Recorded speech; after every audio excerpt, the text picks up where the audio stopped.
be a weapon that fits in another game. When you see the greatsword, it's unmistakable. Oh my god! That's from Monster Hunter. So many monsters and so many weapons in this game, one couldn't be blamed for freezing up and having a little nappy buy because the real world is already daunting with a million things to do. Now there's a video game that's giving you more tasks than a parent who lied about dinner being ready? Where do you even begin? Well, how about a sword so massive that swinging it around could mistake onlookers into thinking it's your mom doing cartwheels? Unrelated, is she free Friday and does she like pathetic men? Welcome to a silly little guide to Monster Hunter. And this is specific to You want to deal more greatswords. damage than a buff naked man in a floppy phallic wiggler helmet? Let me introduce you to the greatsword, the most iconic weapon in Monster Hunter. Sure, you've got your long sword katana and your giant bow and hammer the size of a malnourished Texan, but any of those could be a weapon that fits in another game. When you see the greatsword, it's unmistakable. Oh my god! That's from Monster Hunter. This big old bastard of a blade is going to push your understanding of Monster Hunter combat so hard to their fullest points you could probably make a horny manga panel out of it. The reason being, the greatsword is slow. And by slow, I mean I'm gonna be real. so slow that if your rhythm is off, you may find by the time you're— I'm so sorry. I don't mean to be rude for players who are good with this, but I dislike weapons that are this slow. I can't. It feels like the enemies are just so fast that it feels like you need a PhD to fucking calculate when you can hit them. Because you're going to be swinging for 5 minutes. I can't. Your sword hits the ground, the monster's already in another country having coffee and biscuits until it gets a whiff of your whip and then promptly stuffs you into its lunchbox for seconds. The main attack you're going to be doing a majority of the time is the only thing the greatsword ever— Big damage. Big damage? But if you hit the one of the 20 swings you make before it eats your ass.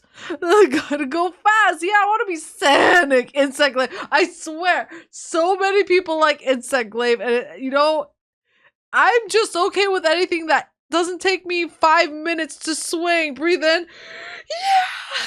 Yeah. Dual daggers, yes. Listen, dual daggers don't do a lot of damage. I'm gonna be real. But it is fun as hell to become a fucking blender. Become the Beyblade. Yes. Does it blend? Actually, did a run using Charge Blade and to learn it. You know what? I can't say that accuracy is hard when the monster is like 500 feet tall. I like Monster Hunter. It's very, the way that they have it built, it feels very satisfying. Wink. But I don't know. At times I'm like, I don't know. I'm gonna see if he can sell it to me. I want to see if he can sell it to me. What you're gonna do is you're gonna miss. Wait, no, sorry. What I mean to say is you're gonna miss. Shit, I mean— That is what I'm saying! You're gonna miss a gigantic dragon ass mother— I don't know how you're gonna— look how big this mother— he's like 3 buildings. How are you gonna— you're gonna feel so stupid. It's gonna be slow and you're gonna be doing it for like 5 hours. You're going to miss. Fuck! It's the charged slash, performed by holding down the top face button. It can be attacked uncharged, but your main source of damage comes from charging up your slashes up to a total of 3 levels, each one dealing more damage than the last. But be wary of holding level 3 for too long, else the swing is going to release itself for a significantly less satisfying hit, which I'm sure plenty of subs have had bad experiences with after dealing with a dom who takes far too much time in their build-up. This attack combos up to 3 times, with a third and final true slash have priority on being the wake-up attack on a sleeping monster.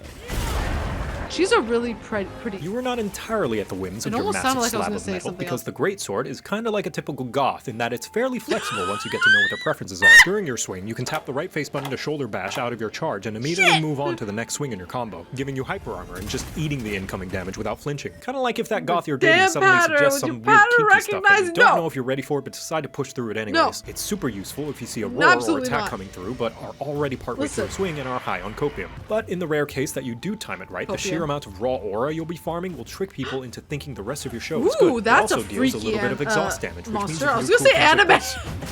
That's a freaky anime. If you feel as though it's not the time to slash or bash, and instead get a little— Okay, I don't know if this is spoilers, guys. Shit, I should have put maybe game spoilers because these monster designs are freaking cool. Like, holy shit, that color design is really cool. I like that. Also, no.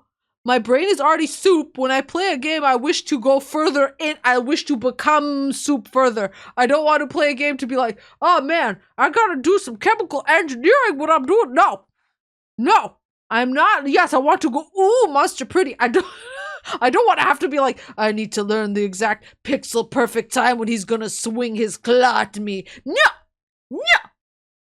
little bit insecure, you can hold down both attack buttons to charge up a counter instead, called an offset attack. Kinda like being mentally prepared to break up with that hot goth even before they've agreed to anything, because you've just learned to expect disappointment. And if you haven't already, playing the greatsword will definitely make you familiar. Look at me, I'm a greatsword main. Miss, miss, miss, miss, miss, miss, miss, miss. Those are the two main attacks you'll be doing for the majority of the fight, because literally nobody does the sideswipe. Are you kidding me? But there is one more technique, a maneuver lost to history and hidden behind the locked tomes in the forbidden section of the Hunters Guild's deepest libraries. In times long past, every hunter used to perform it. But as rust eats at metal, the knowledge of this skill fades as time endlessly marches onwards. It must only be used in the direst of circumstances. A last resort when all else fails. What did you do? I don't even know what he did. What even happened? Okay, wait, Quick slow Sheath down. is a Wait, must-have, and great whether quick you're bad sheath. at greatsword or... Well, let's be honest with ourselves here. It speeds up your sheathing, which you're going to be doing a lot. Critical draw and punishing draw are good complements. The former adding affinity to your draw attack, and the latter adding a tiny little hammer on the tip of your sword so that you can do some bashing damage with Ooh, I do like stun damage. Stun damage is nice. your draw attack. Focus speeds up your charge rate so that you can swing faster. Ooh, Pretty paralyzed. useful if that's all you'll be doing. Some may suggest Charge Master, but do note, Charge Master is only useful if you use an elemental greatsword. It won't up your raw damage, only your elemental attacks. If you want to lean more into the defensive, and why wouldn't you when you get to do this? Offensive Guard will buff your damage for a little while after a perfect block, and Guard Up will save you some stamina for when you miss your perfect block. Earplugs is great if you find yourself bad at bashing through monster roars, but if you claim to be Peppino Spaghetti and can bash through everything including Novas, recovery speed can help you get back that health you spent being an absolute Giga Chad. Or, if you don't mind a little bit of danger, Resentment bumps up your attack while the red bit of recoverable health is around. Counter-Strike is also good for giving you a damage boost anytime you bash through an attack that would knock you back. And if neither blocking nor bashing are your style and you prefer channeling your inner Dark Souls, Evade Extender and Window can get you into a better position and iframe through whatever you can't bash or block.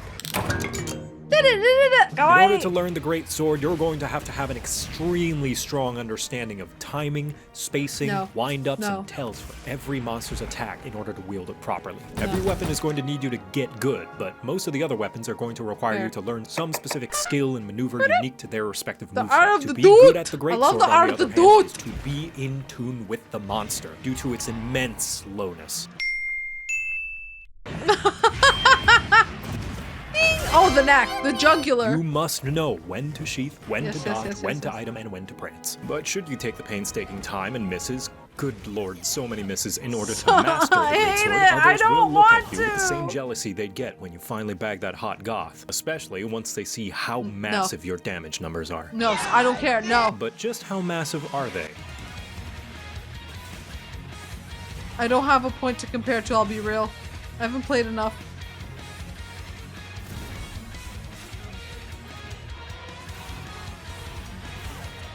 Sick music. Let's go.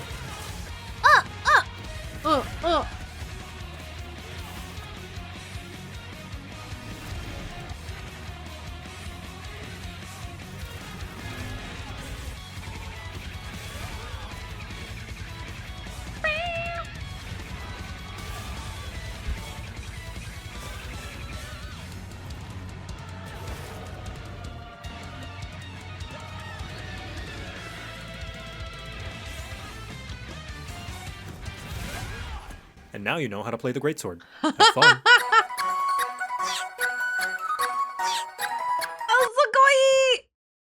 Okay. I'm still I'm so sorry, but I'm still not gonna play Hot Goth Nodders. No, I'm still not playing Greatsword. I'm so sorry. Listen, he agreed at the start and he never really let go of the fact that there's a bunch of misses, and that hurts a lot because your swings are slow. So he sold me more on the thing I already believed in, so I'm really cool with that. Long story short, missed. Bro, I absolutely enjoyed that. Comment below if you are a great sword user and you're like, nah, brah, listen, you knock that guy out in one hit and it doesn't even matter. You could do 10 misses and the one hit matters more than like becoming a Beyblade in the game, okay? Someone needs to convince me. Anyways, I appreciate you guys. I hope you had fun, and I'll see you in the next one. Oh, bye! Thank you so much to this month's patrons. You guys are seriously the best. If anyone else would like to be immortalized into this video, please consider checking out my Patreon, and here are my other socials. Thank you, and I'll see you guys around. Bye.